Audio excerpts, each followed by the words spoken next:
Şamaxı futbolçular edəcək. Bugün Şamaxın heyəti həqiqətən də əsas heyətdə çox uzaqdır. Rauf Çapar saatına baxır, işarəni verir və oyun başlayır.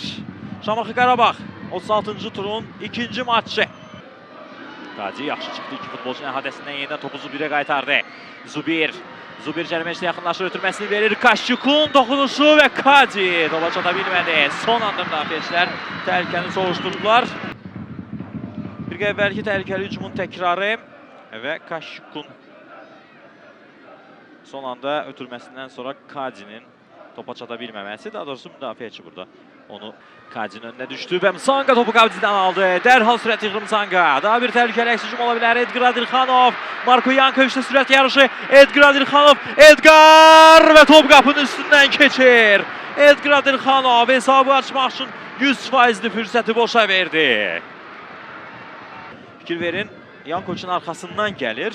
Bir qədər ondan daha arxa nöqtədə idi Adirxanov, amma topa yönəldikdən sonra Yankoviçdən daha sürətli idi. Qapıcı təpədə çıxdı. Sadəcə zərbəsi dəqiq alınmadı. Gürc nöqtəsini ötürmə qapı qarşısına. Topu uzanlaşdırmağa çalışır Şamaxı oyuncuları. Qaydan top. Elvin Cəfərquliyeva səhvə yol verdi. Alfons Msanga önündə heç kim yoxdur. Boş sahə var. Alfons Msanga sürət yığır. Elvin yıxılır Alfons. Edgar'ın zərbəsi və Koxalski daha bir zərbə cəhdi və olmadı, alınmadı.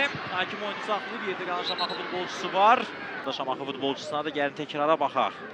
Alfons Msanga. Elvin Cəfərquliyeva ona çatmasına imkan verdi. Elvinlə mübarizədən sonra topu itirdi Msanga, özü yerə yıxıldı. Qayda pozuntusunu burada qeydə almadı hakimlər. Edgar dərhal özünü topa çatdırdı, onun zərbəsini Koxalski dəf etdi və daha sonra daha bir cəhdin qarşısını müdafiəçilər aldı artıq. İstirahətə çıxmaq icazəsi və başqa bir səbəblərdən, daha doğrusu o bizim istirahətlə bağlı deyil, başqa səbəblərdən icazə istədi və bugün artıq iştirak icazəsində onun adı yoxdur. Qarabağ hücumdadır. Qazinin zərbəsi yerlə və top direyə dəyərək meydanı tərk edir. Ekran sarğısı yer gəlmişkən Bəhlulun qoluna keçdi. Zubir meydanı tərk etdikdən sonra Nəriman zərbəsi yaxın küncə rikaşet və Abdullah Seyid Əhmədov komandasını qoldan xilas edir. Nəriman Xunzadə cinatda sanki özü daha rahat hiss edir. Bir versisə bax.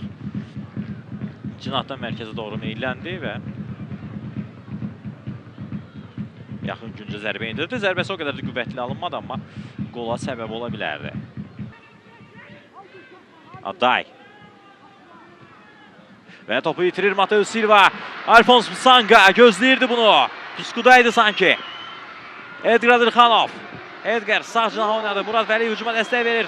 Muradın zərbəsi it bucağı altından qeyridə qalır. Emin Aday. Nəriman Xunzadəyə topu ötürür. Nəriman cərimə meydançasında Nəriman sürət yığır. Nərimanın zərbəsi yaxın güncə və Seyid Əhmədov səhvə yol vermir. Yasin Benziyə.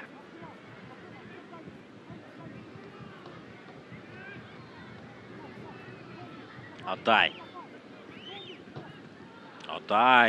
Uzaqdan zərbəsi və gol! Emanuel Aday! Çox gözəl qolla hesabı açır bu maçda. Nəhayət Qarabağ istəyinə çatdı.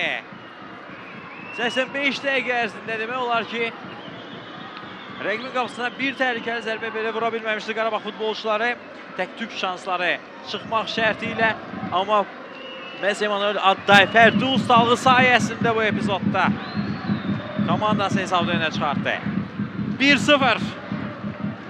Əvvəlcə bax, bir hərəkətlə rəqibindən yayındı.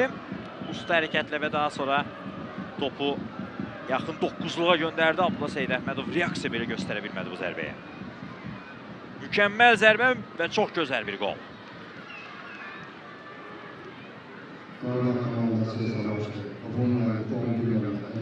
Əla zərbə alındı. Həqiqətən də Emanuel Aday, ümumiyyətlə Seyid Əhmədov. Cəlal Hüseynov. Və bu da oyunun finalisti. Rauf Çapparov Şamaxı Qarabağ maçını bitirir. Qarabağ Emanuel Aday'ın yeganə qolu sayəsində 1-0 hesabı ilə qələbə qazandı. Mövsümün son oyununda 36-cı turda.